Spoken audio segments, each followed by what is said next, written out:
IAS में 300 ऐसे पद हैं जिसकी भर्ती सीधे कर दी जाती है। कोई परीक्षा में उनका रैंक क्या था उसको सीक्रेट रखा जाता है और वो कौन लोग हैं और किनको बनाया जाता है अगर आप आरटीआई से पूछेंगे तो आपको नहीं पता चलेगा। उन्होंने एक आदेश दिया है कि आप जो कॉलेज में प्रोफेसर बनेंगे उनके लिए नेट करना, यूजीसी नेट करना जरूरी नहीं रहे, उनके लिए पीएचडी भी जरूरी नहीं रहेगा।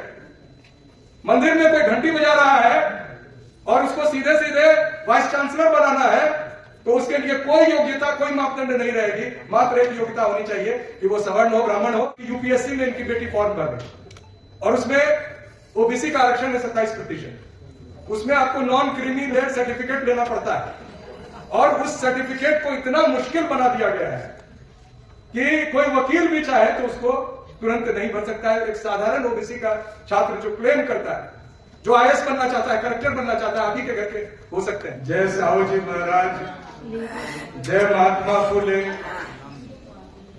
जय डॉक्टर भीमराव अंबेडकर, जय कर्पूरी, जय जगदेव, जय मंडल। आज सभा शुरू होने के वक्त थोड़ा सा अफरा तफरी मचा था। प्रोफेसर सर, मैं भी पढ़ाता हूँ विश्वविद्यालय में, थोड़ा एक आदत रहता है, सर माफ करेंगे, मैं पीछे बात कर रहा था, वो मुझे ही बोल रहे थे, मैं सीनियर हूँ, कई बार वो इस तरह से बोल देते हैं और मैं मनोभाव को समझकर, और वो वैसे भी कोई भी बोले, हमारे छात्र भी जब बोलते हैं तो हम उसका सम्मान से स्वागत करते हैं। यहाँ सभी सम्मानीय व्यक्ति हैं और निषाद साहब बैठे हैं, उनका तो मैं एक तरह से शिष्य के ही बहुत मैं उनकी इज्जत और तारीफ करता हूँ। बलराज मलिक साहब हैं और एक खास बात है कि बीपी मंडल बिहार के जब पिछड़े वर्ग से मुख्यमंत्री, सबसे पहले पिछड़े वर्ग का मुख्यमंत्री बनना था और उस समय जो सामाजिक माहौल था, जो सोशलिस्ट पार्टी थी, उसमें मांग उठ रही थी कि अधिकतर 67 और 70 विधायक ओबीसी है तो ओबीसी का मुख्यमंत्री क्यों नहीं बने। और एक त्रिवेणी संगम बना था जिसमें ओबीसी की 3 प्रमुख जातियां ने मिलकर एक मुहिम छेड़ा था, जिसमें जो कोयरी समाज के लोग थे, यादव समाज के थे और कुर्मी समाज के, उनके नेता सतीश प्रसाद सिंह थे। चूंकि बीपी मंडल को मना किया गया कि आपको मुख्यमंत्री नहीं बनने दिया जाएगा, तो एक दिन के लिए सतीश बाबू मुख्यमंत्री बने थे और उनके पुत्र, हमें सौभाग्य है सुशील कुमार जी आज यहाँ उपस्थित है, तो मुझे वो सारा मंजर याद आ गया। इसलिए यहाँ जो बेटी माता है और जो हमारे प्रबुद्ध लोग हैं, सभी से मैं गुजारिश करना चाहूंगा कि जो बार बार 70 साल में क्या हुआ, कैसे हुआ, ये प्रश्न उठाया जाता है, हमें जानना जरूरी है कि पिछले 70 साल में कौन कौन संघर्ष आज भी चल रहा है। सुशील जी से मेरी बात हुई कि यूपीएससी में इनकी बेटी फॉर्म भर रही और उसमें ओबीसी का आरक्षण है 27%। उसमें आपको नॉन क्रीमी लेयर सर्टिफिकेट लेना पड़ता है और उस सर्टिफिकेट को इतना मुश्किल बना दिया गया है कि कोई वकील भी चाहे तो उसको तुरंत नहीं भर सकता है। एक साधारण ओबीसी का छात्र जो क्लेम करता है, जो आईएएस बनना चाहता है, कलेक्टर बनना चाहता है, आप ही के घर के हो सकते हैं, उनको किन मुश्किलों का सामना करना पड़ रहा है। और ये जो आज मंच है वी द पीपल के साथ साथ जो भी सहयोगी संगठन है, एक छात्र हमसे पूछ रहे थे कि आप क्या कर रहे हैं, हम लोग उसी नैरेटिव को संसद तक पहुंचाना चाहते हैं। संसद में जो लोग बैठे हैं, कई बार, और मैं अभी बात हो रही थी संविधान की, संविधान के द्वारा ही हमारे कुछ हितों की रक्षा की जा रही है, लेकिन उसी संविधान को गलत ढंग से उसका इस्तेमाल करके लैटरल एंट्री कर दिया गया।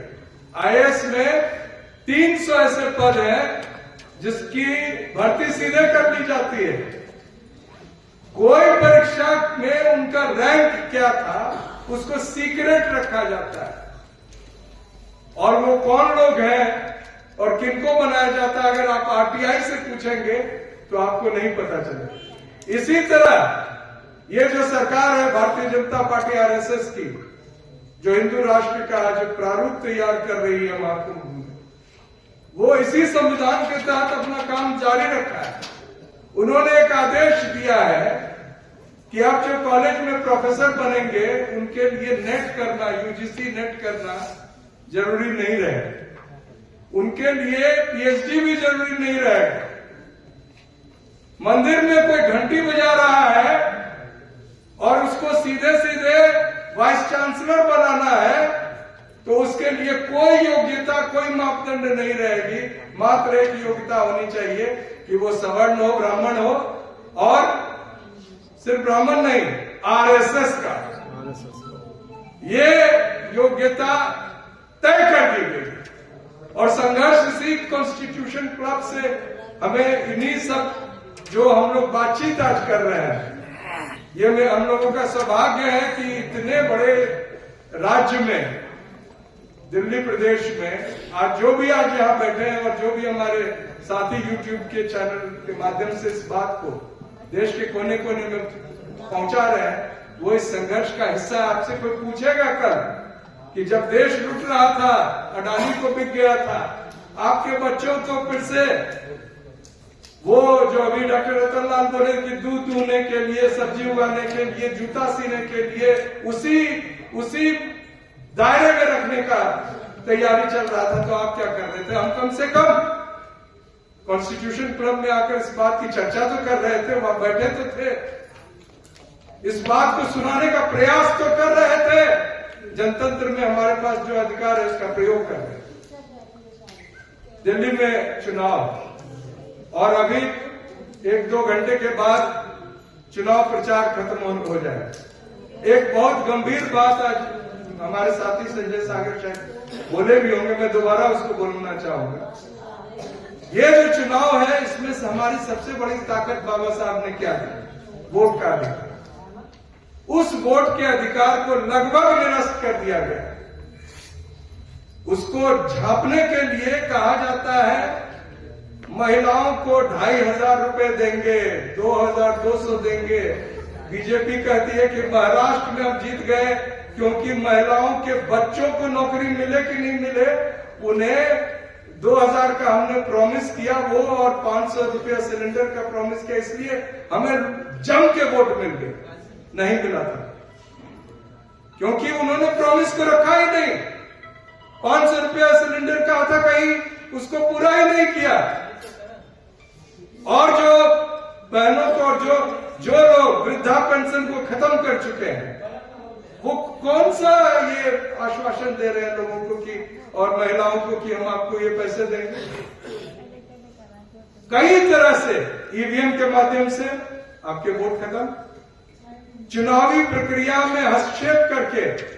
एक खास बात आप लोग नोट करें, दिल्ली के कई वोटर्स होंगे यहाँ, मेरे ही घर में मेरी पत्नी और मेरी दोनों बेटियों का वोट खत्म कर दिया गया है क्योंकि उनके टाइटल में यादव लगा कि ये वोट शायद बीजेपी को नहीं जाए। इसके साथ साथ अभी जो उन्होंने डेटा दिया बहुत ही चिंताजनक है। दिल्ली के कई कॉन्स्टिट्यूएंसीज में कहीं पर 2000 से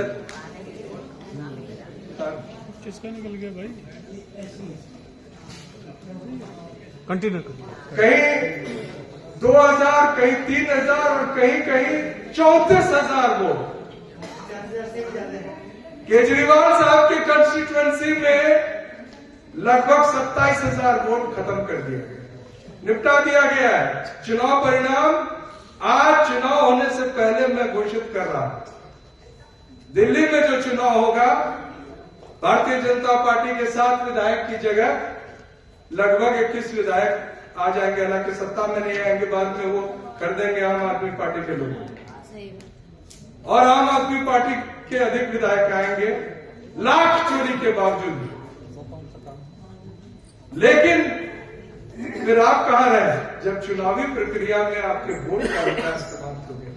बहुत सारी बातें हैं, अभी मैं तेलंगाना में कल था, वारंगल में एक ओबीसी महासम्मेलन, और इन्हीं सब बातों पर चर्चा हो रही थी। दो बात अभी चूंकि माननीय सांसद भी आ गए हैं, एक बात कह के मैं समाप्त करना चाहूंगा कि राहुल जी से हमारी 2-3 बार वो बात हुई।